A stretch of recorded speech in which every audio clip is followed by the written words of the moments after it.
Oi, pessoal. Desculpe, eu estou fora do ar.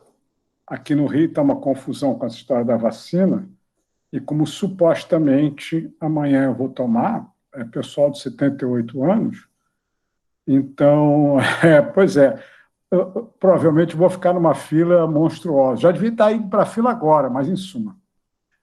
Deixa para lá. Vamos lá, então. Desculpem, eu me esqueci completamente. Tudo bem, professora, por um bom motivo.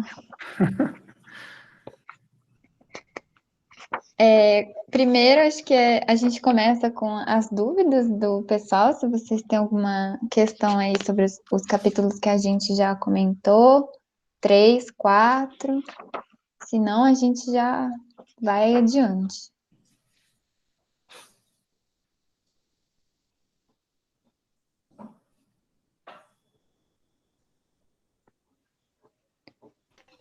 Sobre o capítulo 3, tenho aquela dúvida que eu comentei com você, Mari.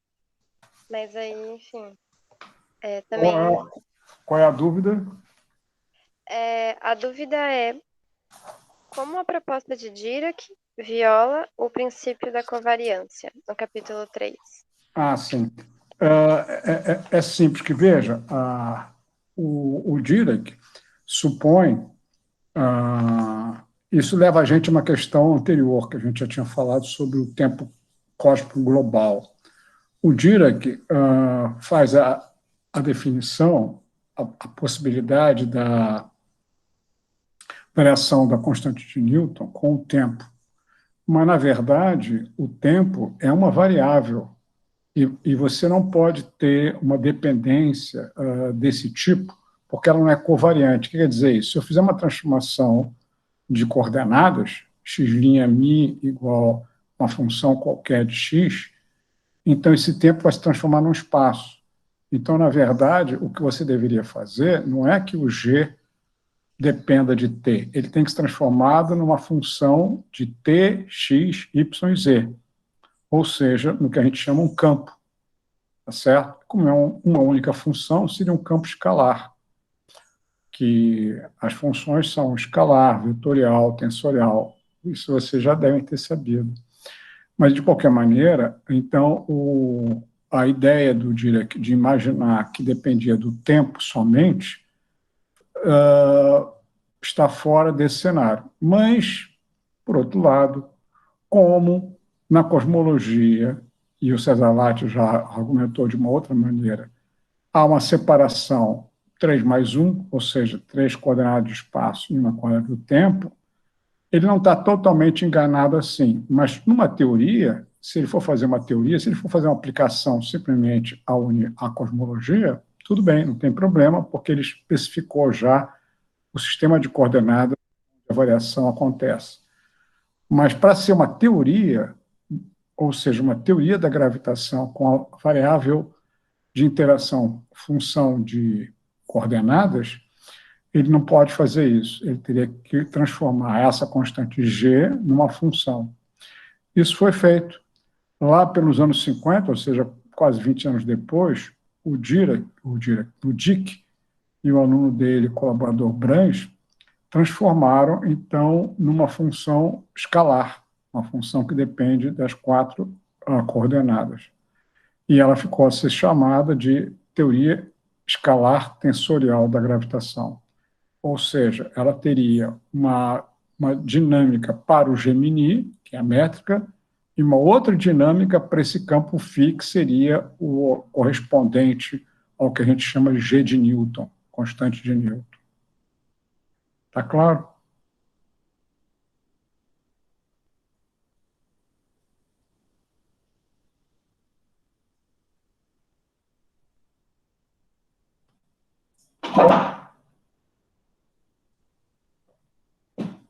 Acho que a Camila travou. Laura, você não quer comentar aquela questão da navalha de Ockham? Laura não, Ana. É que é Ana Laura, né? Acho que eu confundi.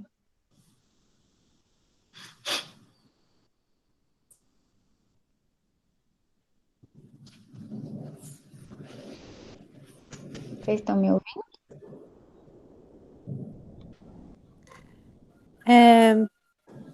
que eu queria comentar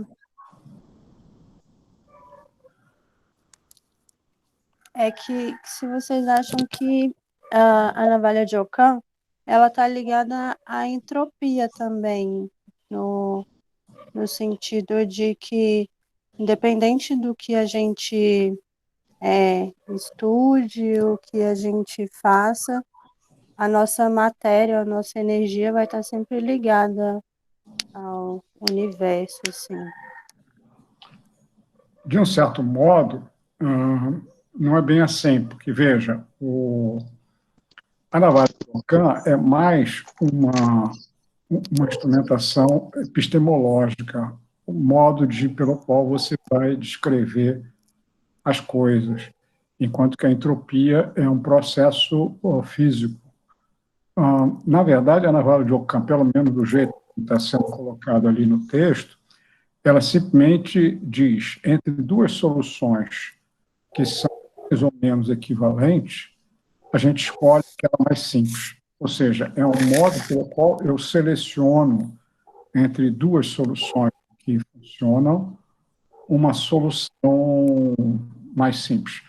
Complicado é dizer o que é mais simples, porque dependendo da cultura, você pode argumentar de uma maneira ou de outra. Ou seja,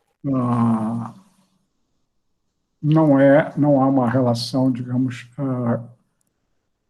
muito íntima entre a navalha de Ockham e a entropia, embora, obviamente, você pode, de uma maneira até sofisticada, imaginar uma relação, mas não é o caso. Aqui se trata simplesmente de uma escolha particular de solução.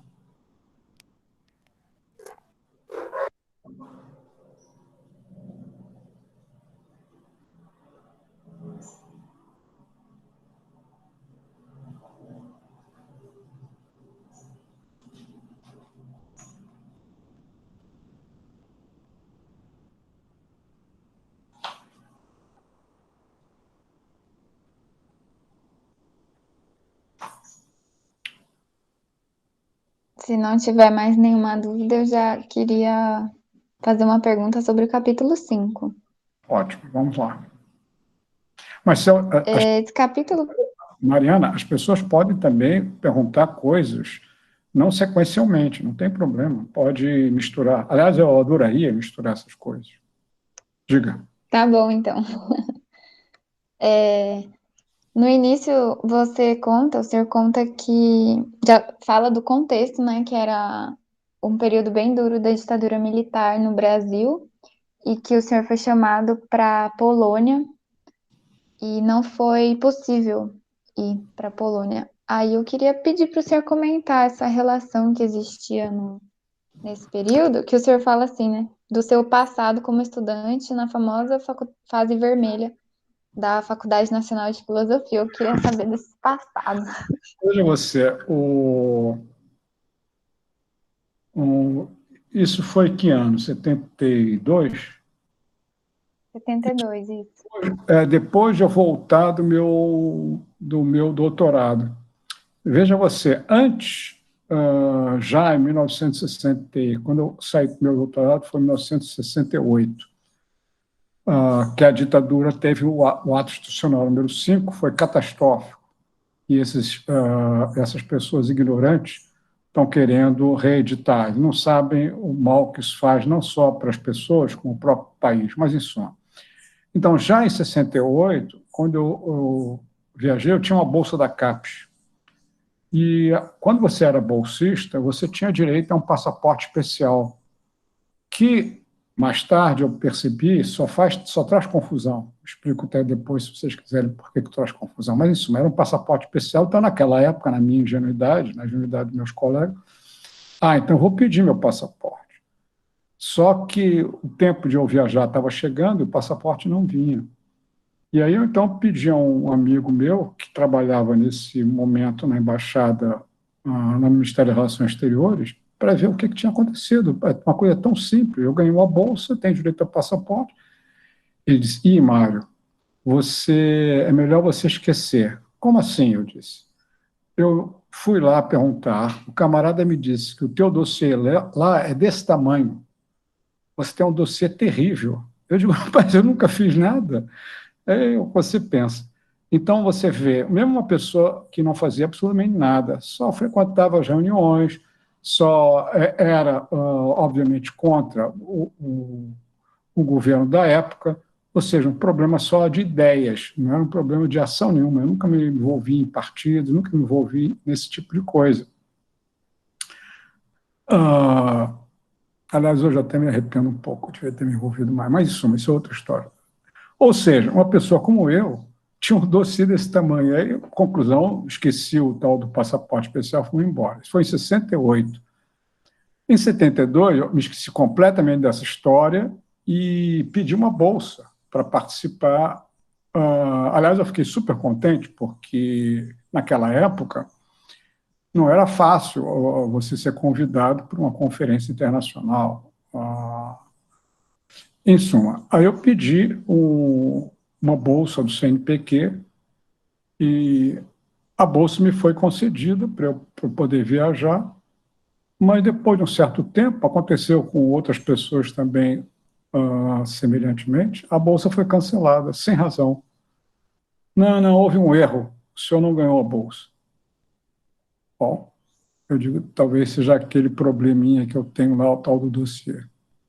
Então, não pude ir. E naquela época não tinha esse aparelho que a gente tem aqui, que para mim é catastrófico, mas em suma é o que permite a gente falar. Então não tinha jeito. Era uma carta que você botava no correio, não sei se vocês sabem o que é correio, o que é envelope, o que é selo, porque isso já é da geração passada, né? Os velhinhos é que sabem disso, mas em suma, então uma carta demorava alguns dias para chegar e para voltar, etc. e tal, então a gente se comunicava por cartas.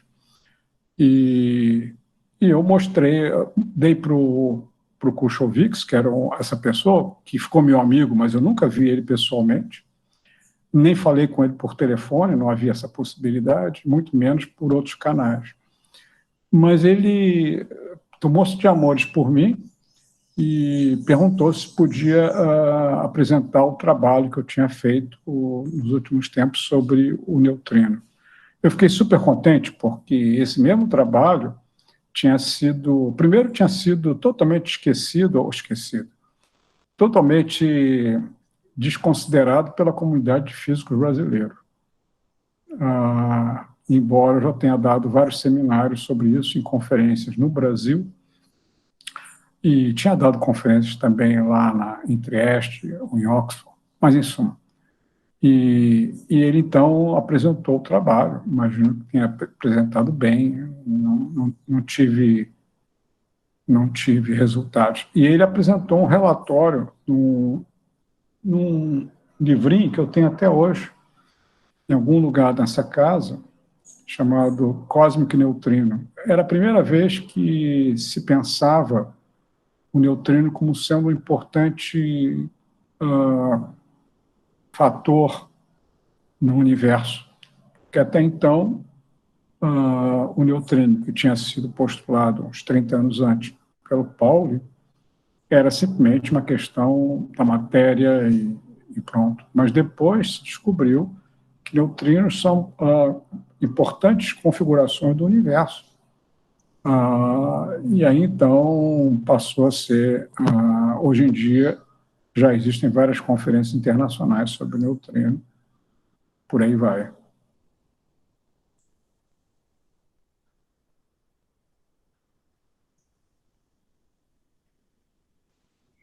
Sobre essa questão de, no Brasil, os cientistas não darem muita atenção, eu tenho a impressão que o Brasil, às vezes, é meio atrasado para algumas coisas. Não é E o senhor comenta isso. É uma questão do establishment. Veja, você tem que estar muito seguro do que você está fazendo para ir contra o establishment. Porque, senão... veja, o Lattes, há uma frase do Lattes que é interessante, acho que eu digo no livro. Ele diz o seguinte: o cientista não deve se preocupar em ser considerado competente pelo establishment. Isso não serve para nada. Essa frase é importante porque, principalmente quando você sai, como eu saí várias vezes, do mainstream, como se diz, daquilo que se faz, e você já conhece pelo menos dois, tem essa história do neutrino, mas tem a história do bounce, do Big Bang. O Big Bang foi muito mais grave do que o neutrino, porque o Big Bang fui escorraçado, digamos assim, uma vez que eu fui na USP dar uma palestra. Escorraçado é o termo. Hoje, aquelas pessoas estão fazendo bouncing direitinho, isso foi há 20 e poucos anos atrás.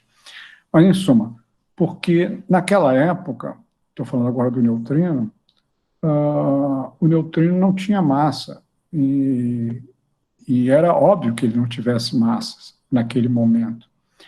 Só que eu vinha por outro caminho, como eu não era, bom, embora eu tivesse tido o começo de física de partículas, eu estava nesse momento vindo pelo caminho da cosmologia, ou seja, a teoria da gravitação. E era quase inevitável que o neutrino teria que adquirir uma massa no universo em expansão. Então, havia duas componentes importantes aí. Primeiro, era imaginar que o neutrino tem a massa. Segundo, imaginar que isso tem a ver com o universo em expansão. Então, como as duas coisas estavam, de uma certa maneira, fora do mainstream, é razoável você compreender que a reação na comunidade brasileira não foi boa. O que, na verdade, o que me salvou, ou seja, vamos só fazer um corte para 30 anos depois. Hoje, ninguém duvida que neutrino tem massa, mas não houve nenhuma pessoa daquelas físicos brasileiros que disseram, curioso, hein? Você falava sobre isso há 30 anos atrás, hein? Se bem que por outras razões, você... Não. Mas, na verdade, isso está querendo dizer, veja, eu não estou falando isso por ressentimento, não é esse o ponto. Estou falando isso para vocês perceberem que você tem que ter o seu caminho. Se você coloca o teu caminho dependente do establishment, você vai ser talvez bem reconhecido, mas no final você vai ficar assim descontente com você mesmo. O importante é que você esteja contente com o que você está fazendo. Se você está fazendo com competência e você está contente com o caminho que você escolheu, não importa se os outros não acham bom ou não. Isso não tem interesse.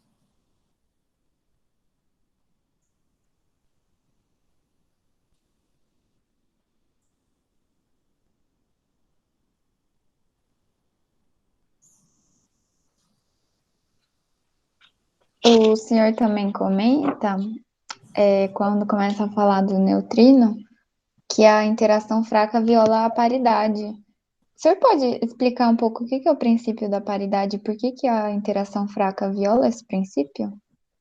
Veja, a paridade, na verdade, existem três coisas na física de partículas que foram, digamos assim, sintetizadas no famoso teorema CPT. C quer dizer charge inversion, inversão da carga. P, inversão especular. E T, inversão temporal. Então, P e T são inversões espaço-temporais. C é a inversão da carga. E há um teorema que diz que essas quantidades, em qualquer processo, são conservadas. Se você varia C, você tem que variar P e T, entende? Se você varia CP, você tem que variar T. Nesse momento, tem muitas pessoas estudando, lá no CBPF tem inclusive o Inácio Bediaga, que está fazendo um belo trabalho nessa direção, mostrando que CP é violado em certos processos. Isso significa que, se o teorema continua sendo válido, T vai ser violado. O que quer dizer T violado? É você fazer o tempo ao contrário, ao invés de você caminhar para o futuro, caminhar para o passado. Inversão temporal.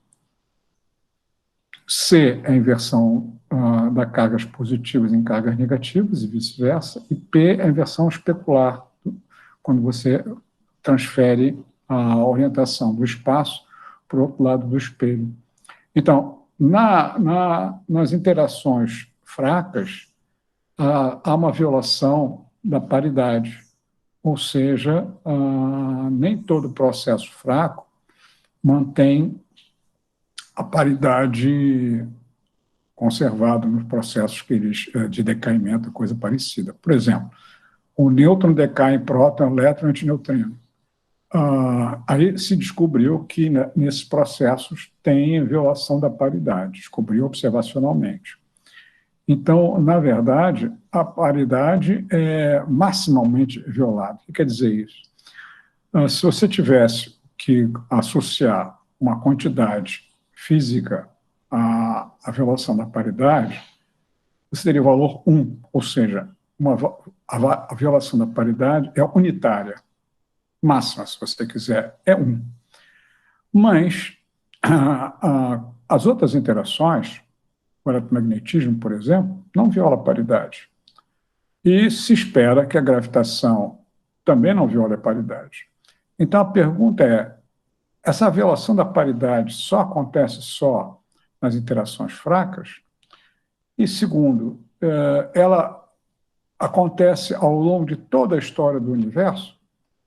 Ora, a gente está discutindo, no outro dia mesmo nós falamos, da possibilidade da dependência temporal das interações, ou seja, dependência com o tempo cósmico.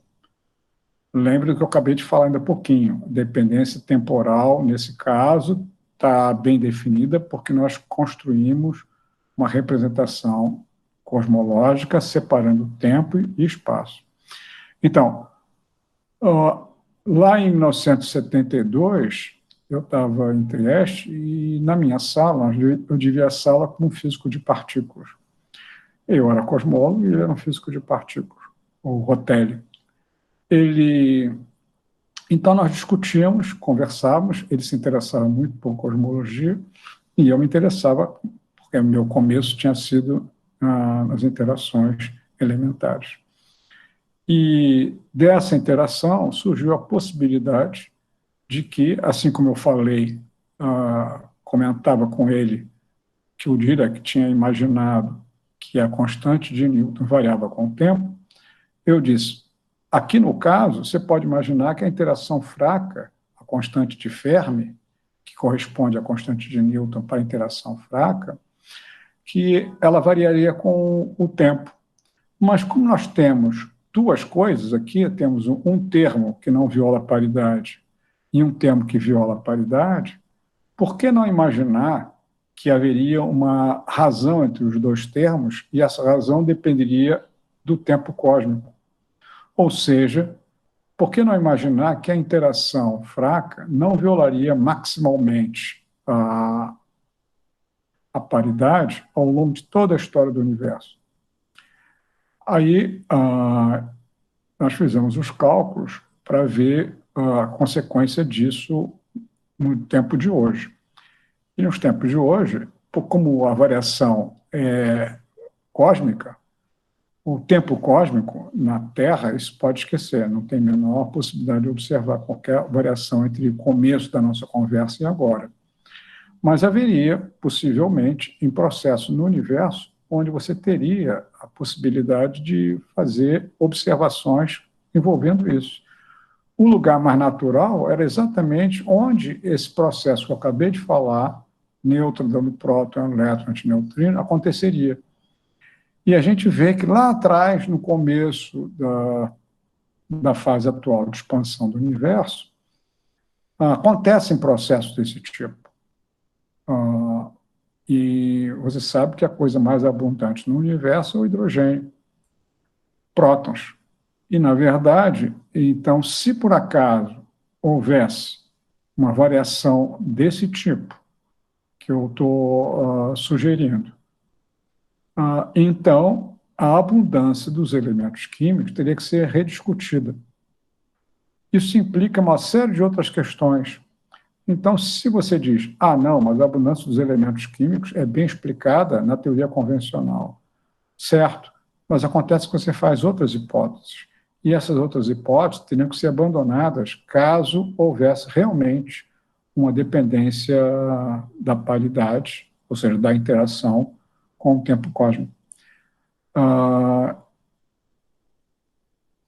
eu acho que poucas pessoas, depois dessa nossa proposta, investigaram esse caminho de novo, porque não faz parte do modelo padrão.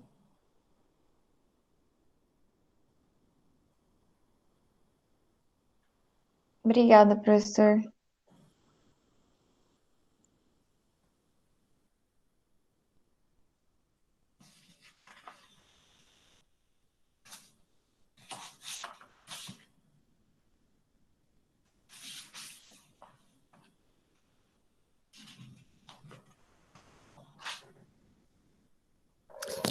Professor, você podia falar um pouquinho da antimatéria que é tão procurada por todo mundo, assim? Veja, o que se descobriu nos laboratórios é que toda partícula possui uma antipartícula. Isso faz parte do cenário padrão e é compreendida dentro da chamada teoria quântica de campos. E, na verdade, nós observamos no laboratório terrestre antipartículas de praticamente todos aqueles que a gente observa. Então, os processos que a gente conhece no laboratório, eles conservam o número de partículas e antipartículas. Ou seja, o número de partículas menos o número de antipartículas de um processo, ele não é violado. Ou seja, qualquer processo físico no laboratório terrestre não viola a lei de que partículas e antipartículas são perfeitamente simétricas, guardadas as devidas restrições com relação ao sinal, das quantidades de carga, etc, etc.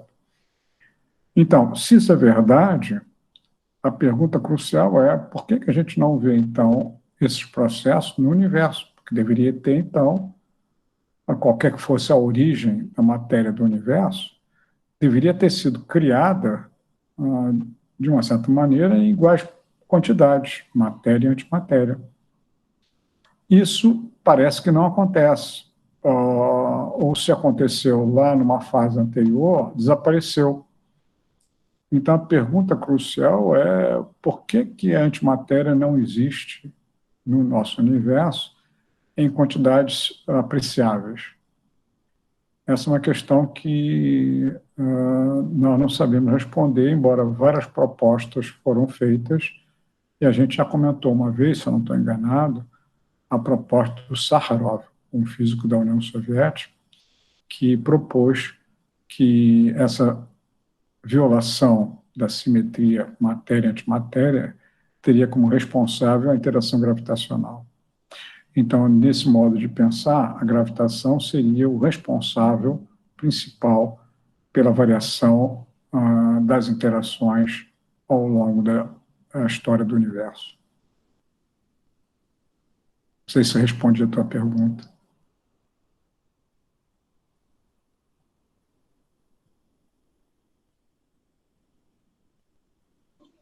Professor, eu li, tem alguns anos já que eu li esse livro do Stephen Hawking, falando sobre matéria e antimatéria ali em volta de um buraco negro, que se cria e se aniquila. Aí a antimatéria vai para dentro do buraco negro e a matéria vem para o universo. Poderia isso acontecer até hoje? Veja você, esse processo de chamada criação de partícula, a gente já, de uma certa maneira, não sei se nessa série a gente já conversou sobre isso, mas a questão é a seguinte: se você pegar, por exemplo, o fóton, ele, no seu caminho, ele pode se transformar num par, por exemplo, de elétron em antielétron. Esse par, matéria e antimatéria, se aniquilam, gerando de novo fóton. Isso pode acontecer centenas, milhares de vezes. mas isso no espaço-tempo onde você não tem gravitação substancial. Se você agora tem um processo gravitacional, o que acontece? Glaucinho, você pode fechar essa janela aqui, por favor? O que acontece?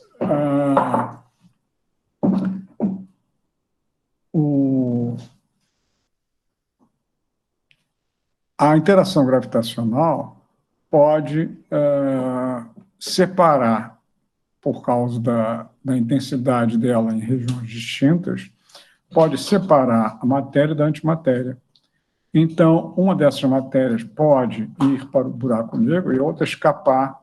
Então, na verdade, o que você veria era como se tivesse havido uma criação de matéria por um buraco negro.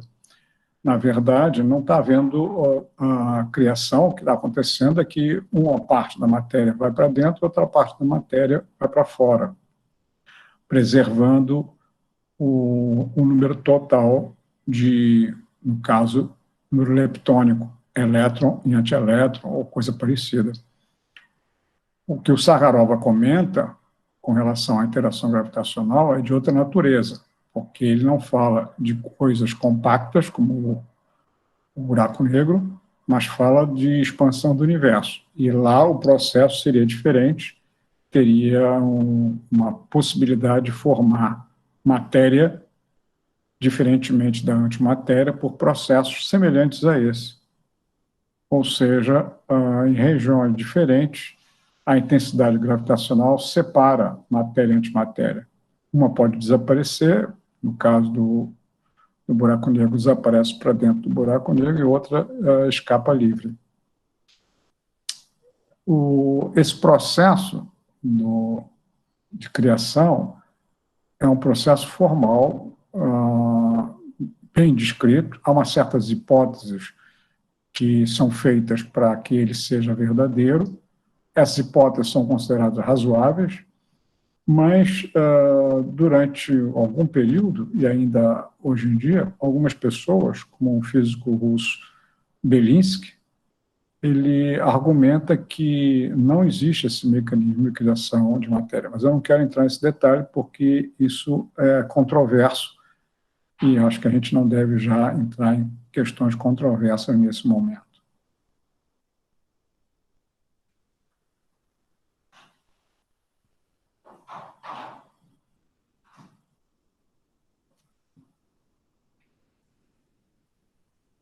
Professor, uma dúvida que eu tenho tentado formular, assim, mais relacionada um pouco acho que a filosofia, assim, você, na sua perspectiva, assim, né, quando a gente fala dessa ideia de criação do universo, de princípio do cosmos, de Big Bang, e até de criação de partículas, né, o senhor acha que de alguma forma a gente poderia associar essa ideia a ideia platônica de mundo, numa concepção de mundo das ideias, né? Aquele ideal de que o nosso universo, ele esse ideal platônico mesmo, né? Aristotélico, talvez, assim, de que esse plano, ele não é o plano real por si só, mas é como se fosse uma correspondência de um outro mundo, assim, aí é como se essas ideias de criação e mundo das ideias poderiam estar associadas de alguma forma?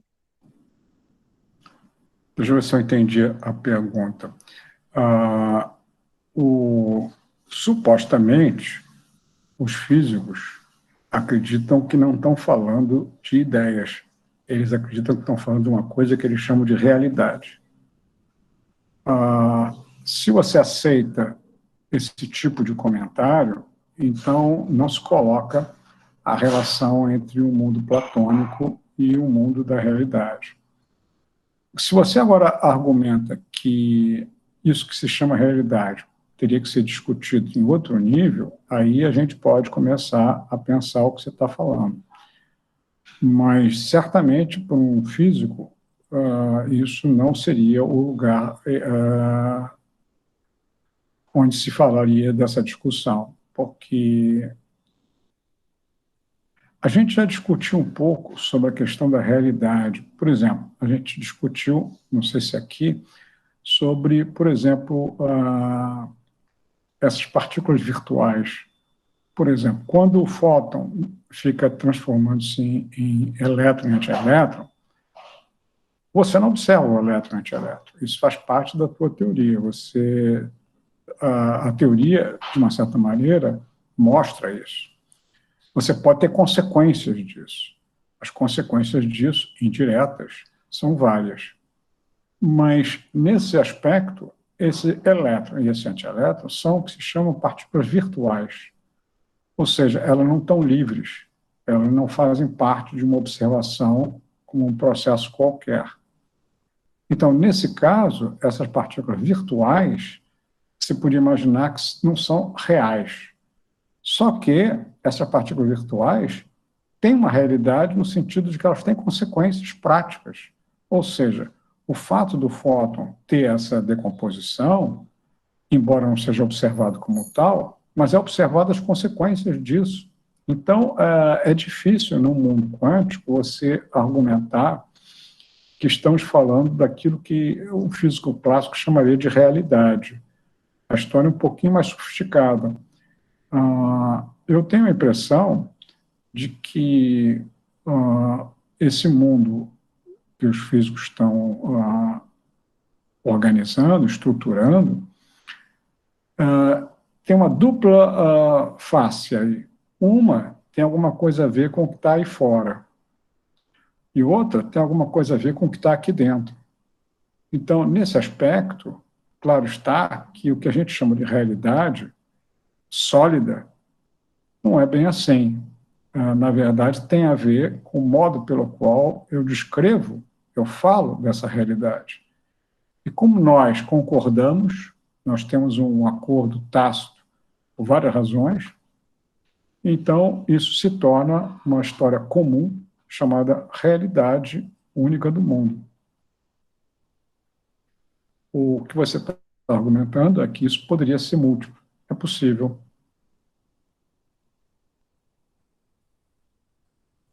Só para complementar rapidamente, assim, bom, se bem que a gente está acabando, então se alguém, não sei se o senhor quer parar agora, mas se alguém Não, tiver mas outra pergunta. continua, já que você começou, não pode parar. Tá. Essa concepção de realidade, ela não poderia estar associada à forma da matematização que a gente estabelece aqui para esse universo físico, pensando no sentido assim, a origem da matematização mesmo, de como se deu esse processo. E eu penso isso no seguinte sentido. Essa origem da matematização dos processos em si, eu fico me perguntando acerca do lugar também, de onde começou, sabe? Porque, enfim, são questões, acho que mais epistemológicas, talvez a gente não precise entrar nesse aspecto. Mas esse acordo que a gente estabelece é principalmente um acordo matemático? Eu não sei se eu não estou conseguindo formular a dúvida, mas eu vou me bastar nesse sentido. Deixa eu ver se eu consigo entender a questão. A matematização de processos da natureza, ou seja, o fato de que você pega certos processos da natureza e vai utilizar as ferramentas matemáticas para desenvolver, quase que independentemente de uma volta à natureza, é importantíssimo. Você vê, por exemplo, o que acontece nas ciências atuais com o avanço notável da matematização e de coisas desse tipo. Claro está que, como tudo na vida, tem um aspecto positivo e tem um aspecto negativo. Essa matematização, ela, de uma certa maneira, ela limita o alcance do teu pensamento, porque você vai usar a matemática que os matemáticos organizaram. Aí você entra numa outra questão, que está ligada com o que você falou ainda há pouco, que é qual é a origem da verdade matemática. E isso levaria a gente a uma discussão longuíssima, porque você tem duas possibilidades. Uma possibilidade, entre outras. Uma possibilidade é que a matemática nada mais é do que uma imaginação nossa, uma invenção humana. E a outra, os chamados idealistas, que argumentam que não, a matemática tem uma existência, uma essência, e nós simplesmente fazemos uma descoberta, quase como você falou de Platão, como uma descoberta, tirando o véu da natureza, dessa matemática que já existe preparada em algum lugar. A minha tendência é não aceitar essa visão idealizada. A minha tendência, não sei se é porque tive uma carreira de físico, mas é de aceitar que isso tem muito a ver com a espécie humana. Se isso é verdade, então há muito de antropomorfismo na estruturação matemática do mundo, não tem a menor dúvida sobre isso.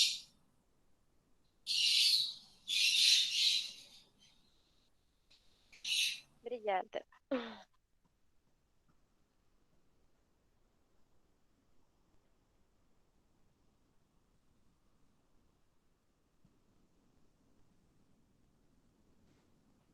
Eu não sei se vai corresponder um pouco ao assunto, mas tem uma área de estudo que chama etnomatemática, que talvez fala um pouco sobre essa forma de construir a matemática, né, de diferentes culturas, as formas da matemática. É muito presente na educação matemática, então acho que talvez contribua para pensar sobre isso. Ótimo.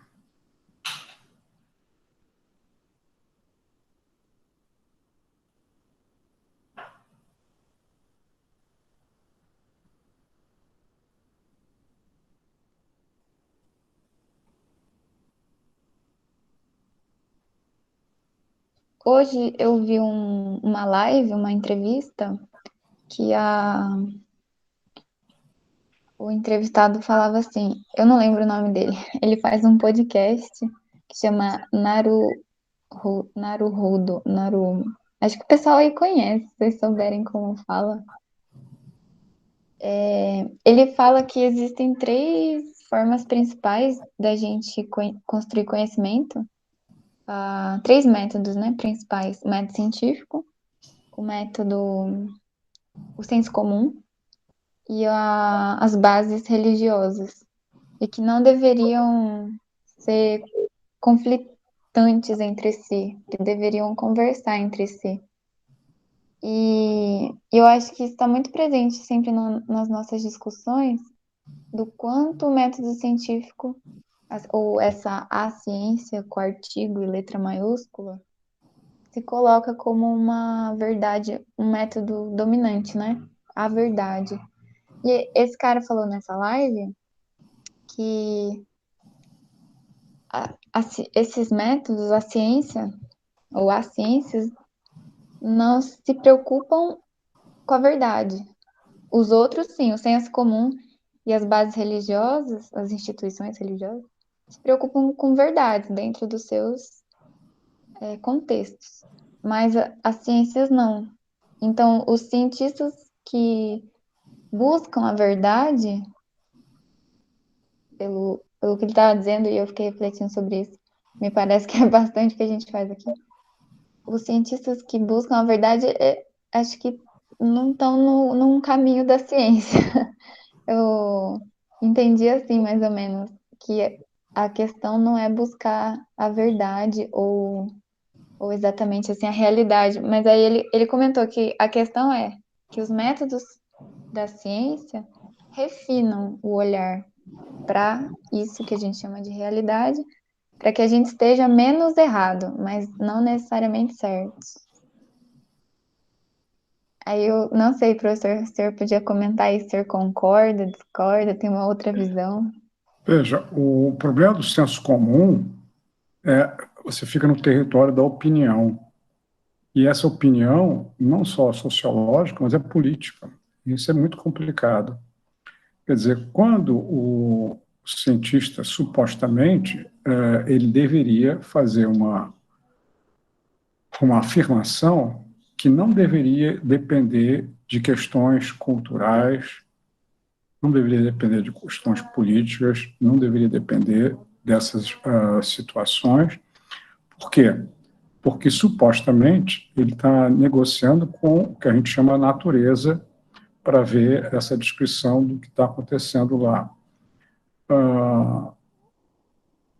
Veja, as verdades que tanto o senso comum quanto as religiões estabelecem, de uma certa maneira, são verdades absolutas. A verdade da ciência, ela muda de tempos em tempos. Então, por exemplo, pensávamos que era verdadeiro a ideia de Newton de um espaço-tempo absoluto.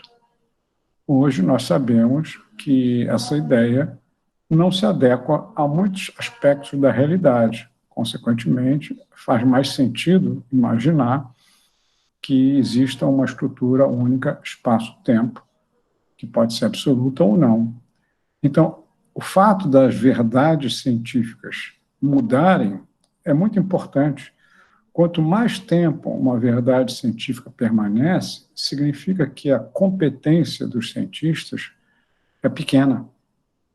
Porque, na verdade, o Paulo Rossi tem uma frase, que eu não sou capaz de me lembrar agora, mas que diz exatamente isso: tudo que um cientista quer é ser ultrapassado.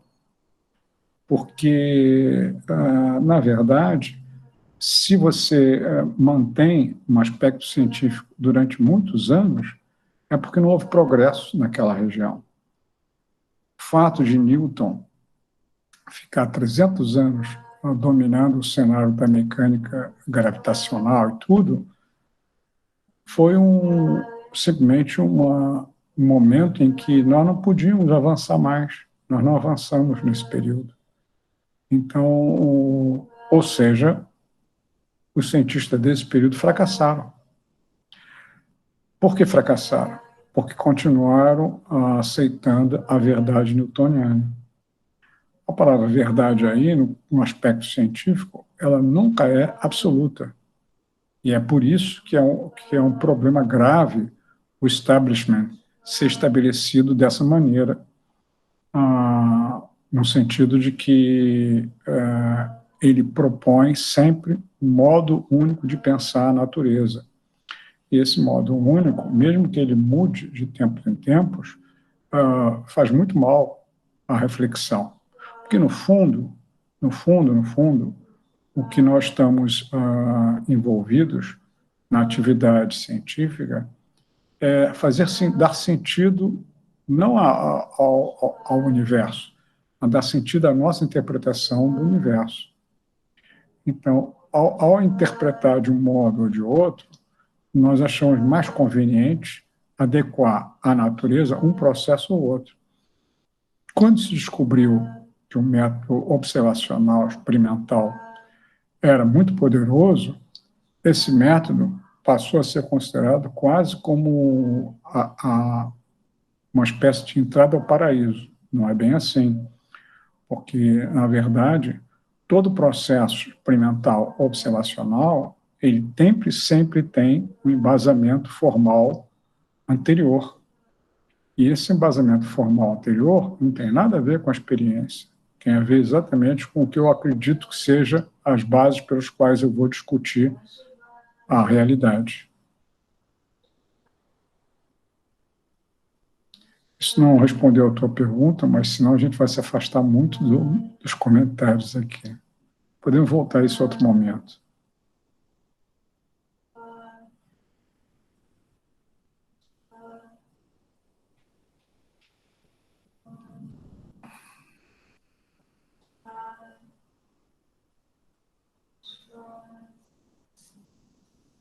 Dá um nó na cabeça, né? Eu fico com um nó na cabeça bem grande, assim. Ah, não.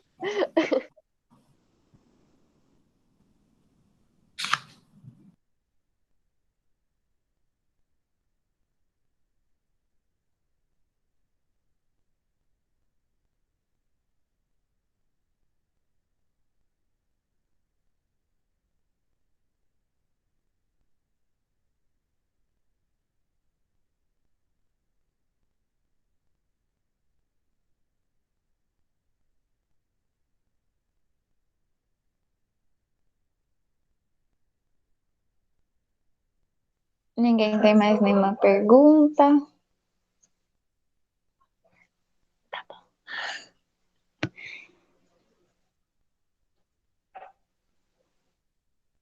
Acho que a gente pode encerrar por aqui, então.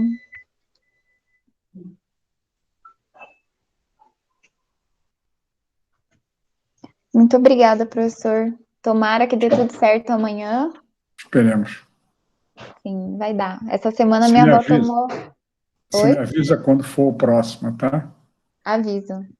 Sim. Ok, A minha avó também tomou essa semana, a primeira. beleza. Tchau, Boa noite, pessoal. professor. Boa noite. Tchau, tchau. Tchau, Boa tchau. noite. Tchau. Boa vacina amanhã. Tchau. Pessoal que quiser continuar, pode continuar. O pessoal já foi correndo.